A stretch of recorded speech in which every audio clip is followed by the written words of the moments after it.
नमस्कार, मी पंजाब डक. आज आहे 13 मार्च 2026. मी तेलंगणाच्या बॉर्डरवर आल्यामुळं तेलंगणामध्ये पाऊस खूप पडणार आहे. त्याच्यामुळं मी मराठीतून सांगणार आहे आणि सर ट्रान्सलेट मराठीतून आपल्या तेलुगूमधून करणार आहे.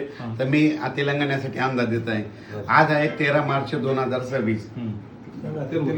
ఇవాళ 13 మార్చి 2026 ఉన్నది ఇవాళ డేటు.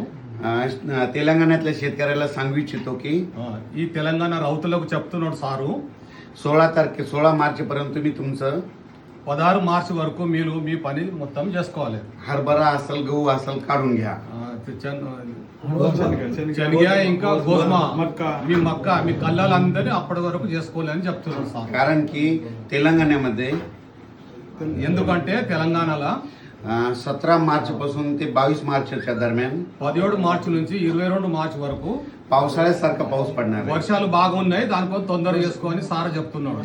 काही ठिकाणी गारा देखील पडणार आहेत. ఎక్కడి దికారులా మరి రౌతులు పడుతున్నాయని సార్ చెప్తున్నారు. అందరు జాగ్రత్తగా ఉండాలని వీళ్ళందరూ మన రౌతులు అని చెప్తున్నారు. हा पाऊस महाराष्ट्रासहित ఈ వర్షాలు మహారాష్ట్ర ఇంకా తెలంగాణ కూడా तेलंगणा, आंध्र प्रदेश सगळे తెలంగాణ ఆంధ్రప్రదేశ్ కూడా ఉన్నది, చాలా ఉన్నది సార్ చెప్తున్నాడు. అయితే రైతులకు అని చెప్తున్నాడు మీ పని తొందరగా చేసుకొని పెట్టుకోవాలని సార్ చెప్తున్నాడు. महाराष्ट्रापेक्षा तेलंगणात जास्त पाऊस पडणार आहे. మహారాష్ట్ర కన్నా ఎక్కువ వర్షాలు అంటే తెలంగాణ బాగా పడుతుందని సార్ చెప్తున్నాడు. మీరు జాగ్రత్త ఉండాలి.